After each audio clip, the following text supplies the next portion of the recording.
All right, guys. I wanted to show you something kind of cool that we can do on our smartphones. If you've got the Lightroom app on your phone, I want to show you how to take panning photos. This is an assignment we were going to do at school.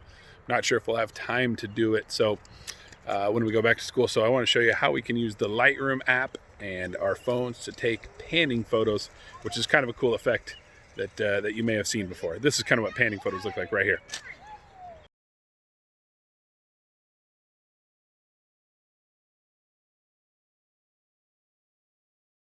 So the first thing you need to know is that to do this, it's got to have to be kind of dark out. You can see the sun's still up. It's cloudy, but the sun's still up, and even this is a little too bright to do what we're going to do. And I'll show you why once it gets a little bit darker and we start actually shooting this.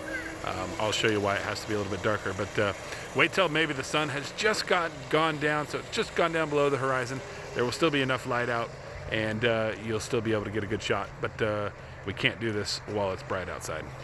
All right, so here I am in the Lightroom app. This is the Android version. iPhone should be more or less the same. Let's go ahead and just click on camera here in the bottom right-hand corner to jump right into the camera settings.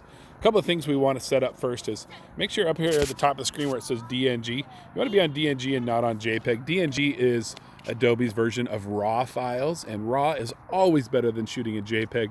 We don't shoot JPEG we don't shoot RAW in Photo One 2 because it just takes up too much space. So DNG is definitely a good format to be shooting in. The next thing we want to check is down here in the left-hand corner. We want to get off of auto mode and we want to get onto professional mode. And you can see in professional mode, we got a few options here. We can change the shutter speed and the ISO and the white balance. We cannot change the aperture.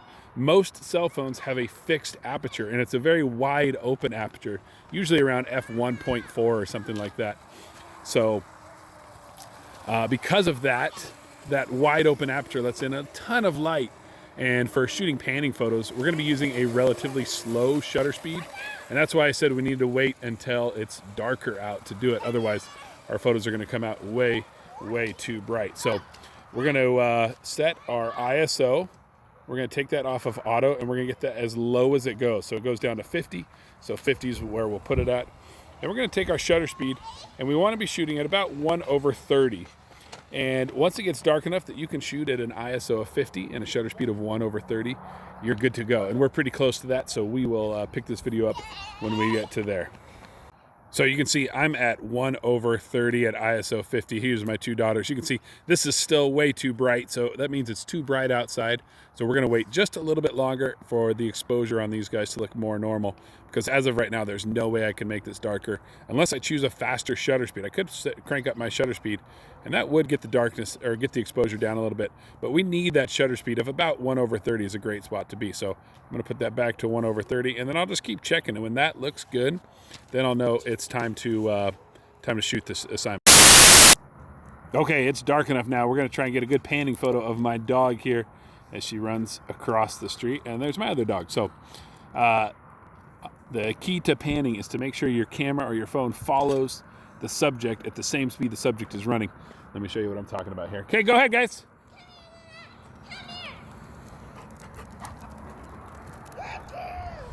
Okay, that didn't work out super good because she didn't run in a straight line, but you can see if we get the camera and the subjects moving, you get that really, really blurry background. And that's why we want to do that slow shutter speed. Let's try it again. All right, here we go. We're going to try this again. Go ahead, Lil.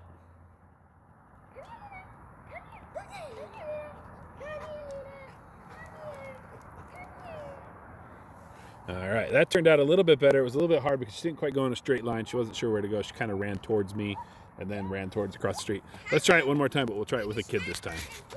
Okay, we're going to try it with the dog one more time. We've put one of her favorite toys over there, so she should run straight to it. So I'm going to try and take the photo when she's right in front of me and the camera is moving at the same speed she is. Okay, go ahead.